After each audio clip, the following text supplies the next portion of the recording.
बोली कर जोरी, मात विपत्ति संगिन ते मोरी। मैया जानकी हाथ जोड़कर और त्रिष्टा से कह रही है, माता तू मेरी विपत्ति की संगनी है ऐसे संकट के समय में, और तू मेरा कितना साथ दे रही है। जबकि क्या कर रही थी, वो केवल रघुनाथ जी का गुणगान कर रही थी, और रघुनाथ जी का ही गुणगान जानकी जी कर रही थी। तो दो प्रेमी मिल गए, एक के दो प्रेमी मिल गए तो बड़ा सहारा है। एक के दो प्रेमी अजनबी जगह में एक के दो प्रेमी मिल जाए तो फिर आनंद आ जाता है, आनंद आ जाता है ना। अभी तक तो सीता जी लगी थी राम राम राम राम सुमरन करने में, अब सीता जी को त्रिजटा और मिल गई सत्संग के लिए। तो बन गई बात कि तजो देह करु बेग उपाई, ये दुसह बिरे अब नहीं सही जाई। मैया जानकी कह रही हैं कि मैया जल्दी से जल्दी कोई ऐसा उपाय कर जिससे मैं इस शरीर को छोड़ सकूं। अब ये वेदना मुझसे बर्दाश्त नहीं होती।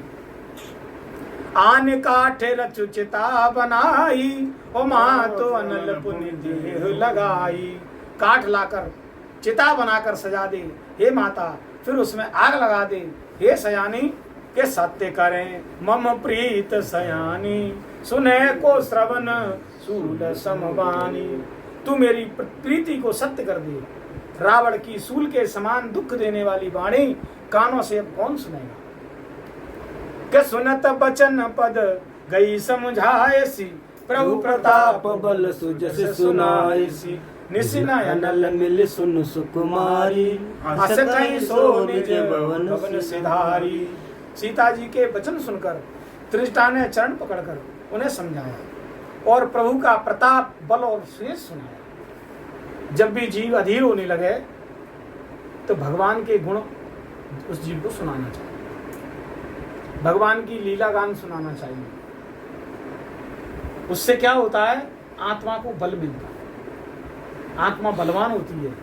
आत्मा जब बलवान होने लगती है, अच्छा आदमी नीरस कब होता है, जब मन में कचरा भरने लगे,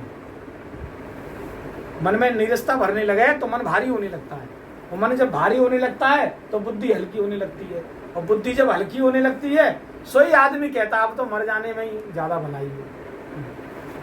तो जब ऐसी स्थिति में कोई मनुष्य आ जाए तो उसको फिर परमात्मा के गुणगान सुनाने चाहिए। तो त्रिष्टा जी भी वही कर रही हैं कि सुनत बचन पद गई समझाए, और प्रभु प्रताप बल